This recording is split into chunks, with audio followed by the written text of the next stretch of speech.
আসসালামু আলাইকুম দোস্ত, আমাদের হোয়াটসঅ্যাপ হাত দিছি মাশাআল্লাহ। এই ভাইটা আসছে একটা মোবাইল নিছে। কি মোবাইল নিছে? এটা হচ্ছে স্যামসাং গ্যালাক্সি M04।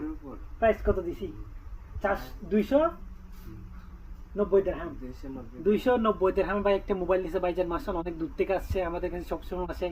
দেশি ভাই হিসেবে আমাদের কাছে একটা আবদার করে আসে ভাইয়ের জন্য। মাশাআল্লাহ মোবাইলের প্রাইস দিছে অনলি 290 দিরহাম। মাশাআল্লাহ মোবাইলটা দেখেন কি জবরদস্ত মোবাইল। M04 464, 5000 ব্যাটারি, 1 বছর ওয়ারেন্টির সাথে ভাইজানকে কি কি দিছি দেখেন। একটা হেডফোন দিছি, সাথে হেডফোন দিছি, তারপর একটা সিম কার্ড আছে, তারপর ভাইজানের খাবার গ্লাস নিছে। মাশাআল্লাহ ভাইজান কেমন লাগছে বলেন আপনাকে? আলহামদুলিল্লাহ। ভালো লাগছে না? আমাদের নূর আল সামাদ প্রাইস কেমন? মোবাইল কেমন? অরিজিনাল না? হ্যাঁ, সবাইকে আমাদের নূর আল সামাদ আসতে বলেন। সবাই এখানে আসবেন, কেনার জন্য এখানে আসবেন, সুযোগ সুবিধা পাবেন, ভালো ডিসকাউন্ট করি কিনা? ডিসকাউন্টও পাবেন। মোবাইল অরিজিনাল কিনা? অরিজিনাল একদম পাক্কা। ঠিক আছে।